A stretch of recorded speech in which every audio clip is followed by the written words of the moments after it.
About a week ago, I found a USB stick on the way to a PC repair business where I work part-time. It looked really standard, just a small metal box. I only saw it because the sun reflected off the case. For a second, I thought that the pavement had just erupted into light. Anyway, I decided to take it to the police station after work. But of course, because I work with computers, the temptation to look at the contents was too much. There were a few folders with incomprehensible names, and 3 others: case notes, training, and emails. There were about 100 emails, mostly unconnected, but a few were really interesting. Usually I wouldn't go snooping through such private information, but I felt such a strange urge. In the end, I kept it. I think I'm going to hand it in to the police still, sometime in the future. But I'm going to share with you the more interesting emails, ordered and formatted where appropriate, for easier reading. And maybe you can help me decide what to make of it. From Matthew Howard, 12/04/2012. Subject: Rebecca. Hey Dan, how's it going? I know we haven't spoken lately. I've been busy with uni and there's some drama been going on in my family and I basically had no time. Sorry about that. I'm emailing because I need some advice. What's with the Hotmail account, by the way? It's about Becky, of course. You helped me out so much going through all that shit with her. I still think about her practically every day, but I've taken your advice. It's been difficult avoiding contact, but I've managed. Okay, I still have her number, even though she deleted mine, but I blocked her on Facebook and all that other stuff. Well, until she emailed me yesterday. She needs help. It's about John, the new guy. I want to punch his head in. She seems really upset. Should I reply? Thanks, Matt. From Dan the Man, 12/04/2012. Subject: No. Matt, no. Doesn't matter why. You don't talk to a bitch until at least a year after, okay? Good luck. Dan. From Becky, 123456789, 11/04/2012. Subject: Hey, Matt. We need to talk. Matt, I hope life is treating you well. It's been a while, huh? Any girls in your life? The past week I've been thinking about you a lot. I remember the moment when you said that you never want to speak to me again so clearly. I didn't mean to hurt you like that. I know my old address is blocked. I made this one to contact you. If it's okay, can we talk? John has been acting weird, and I need some help.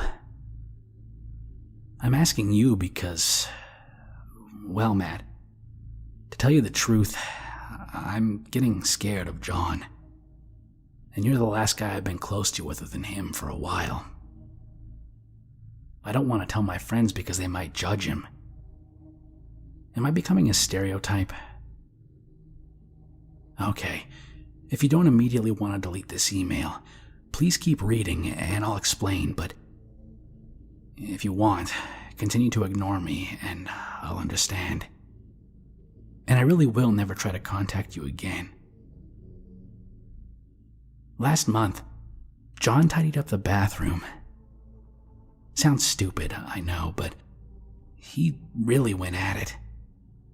I went in there and it was spotless. The surfaces gleamed. He'd put some sort of freshener down, and everything was exactly in its right place. You know how much stuff I have. We can't fit both our toothbrushes in the cupboards, so we lay them down by the sink. Well, they were parallel to each other, completely straight, completely aligned. I was a bit freaked out, but I was also proud, you know? He just acted nonchalant, like it was nothing. Soon, the rest of the house is super tidy. All the books sorted alphabetically, everything put away, the magazines and the coffee table stacked up in a square. I'm a bit weirded out, and I ask him, what's up? He says that it doesn't matter. Why would he be doing so much for me? My first thought was that he was cheating on me. I have his Facebook password, so I checked, and nothing. His phone, nothing. At the time, I was still suspicious, but not anymore. A week and a bit ago, I go into the kitchen, and he's rooting through the cutlery drawer.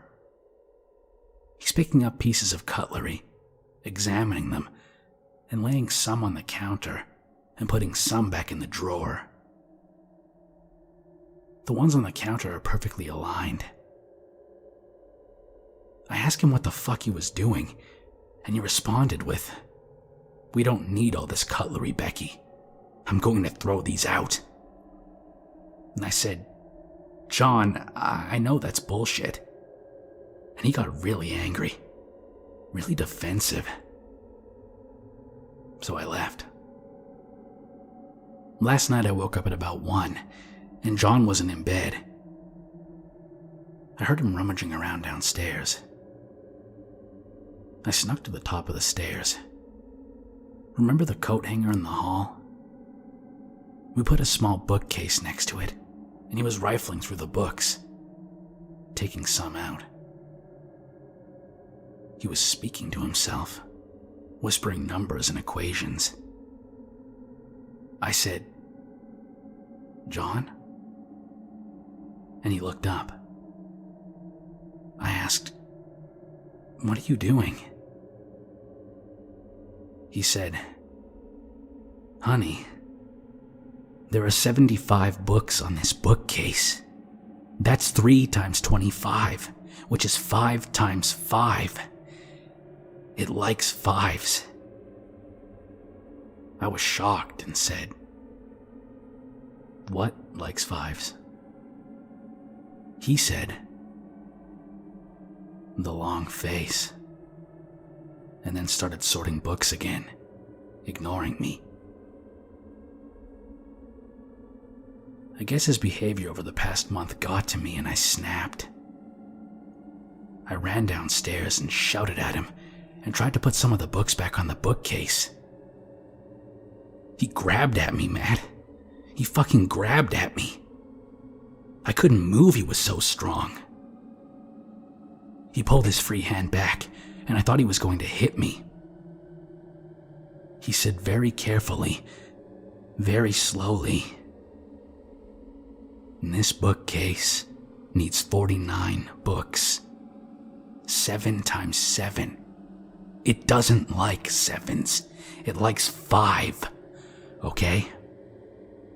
I'm going to have to train you up." I was so scared that I ran out of the house. Wow. That was longer than I thought. I'm staying at Alex's right now. Can you come over? Even if you can't help sort this out, talking would be great. Hope to see you soon. Becky. From Matthew Howard. 13/04/2012. Subject: I don't care. I'm gonna do it. Dan. I've thought it through, and I'm gonna talk to her. I don't care what you think. Matt. From Matthew.Howard. 13/04/2012. Subject: Holy shit. It's worse than I thought. Dan. Sorry about being a dick in that last email, Dan, but I think I still love her. But listen, shit has really hit the fan. And at this point, I just need someone to tell. I went around to Alex's. Becky is staying there. And as soon as I knock on the door, she flies out and gives me the strongest hug I've ever felt. Her face was so red that I think she'd been crying nonstop since she left her house. Oh shit, I forgot you didn't know. John was being weird and she felt like she had to leave, so I comforted her and got her some chocolate. Alex had pissed off somewhere. She probably didn't want to deal with Becky.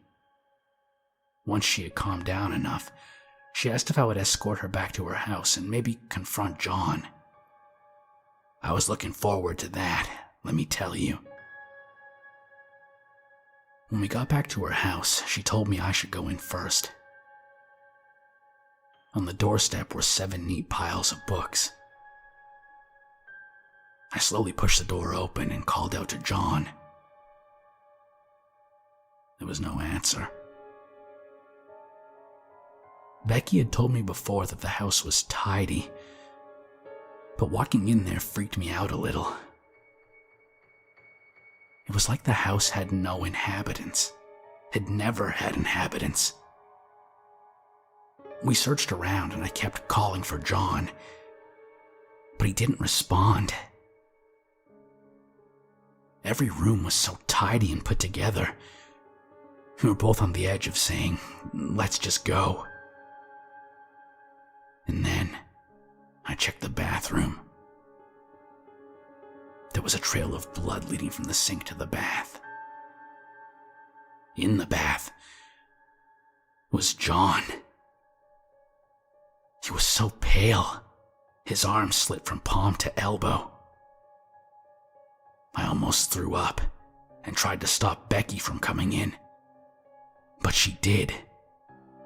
And then she threw up. We called the police, obviously. But while we were waiting, I noticed something. John was holding a small book. It looked like a diary. You know those moleskin things? One of those. And I took it. I don't know why. Becky didn't notice. She was pretty shaken up. Still is, of course. What should I do with this thing? I can't give it in now. Actually, when are you in town? I'd love to speak in person. Matt.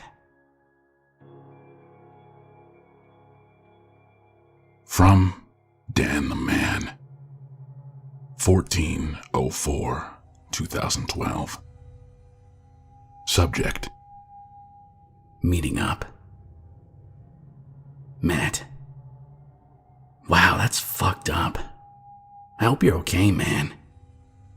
Listen, I'm still away for like a month. 2 at the most. Don't do anything stupid, okay? I hate not talking in person. I'm so bad at it. You'll be alright. Dan. From Matthew Howard. 14/04 2012. Subject: The diary. Dan, I read the diary. I guess it was written by John, and it explains his behavior. It's not really a diary, more like an encyclopedia, I guess. Apparently, John believed in this entity called the Long Face. It doesn't really explain what it is, but lists loads of rules for dealing with this thing. It likes multiples of 5 and will seek them out. It hates 7s, stuff like that. Pile things in disarrangement, etc. Freak. Matt. From Matthew.Howard. 17/04/2012. Subject: I guess freakishness is contagious. Dan. The weirdest thing happened to me today. I was getting rid of some old DVDs. Holy shit, remember Four Lions? Such a good movie.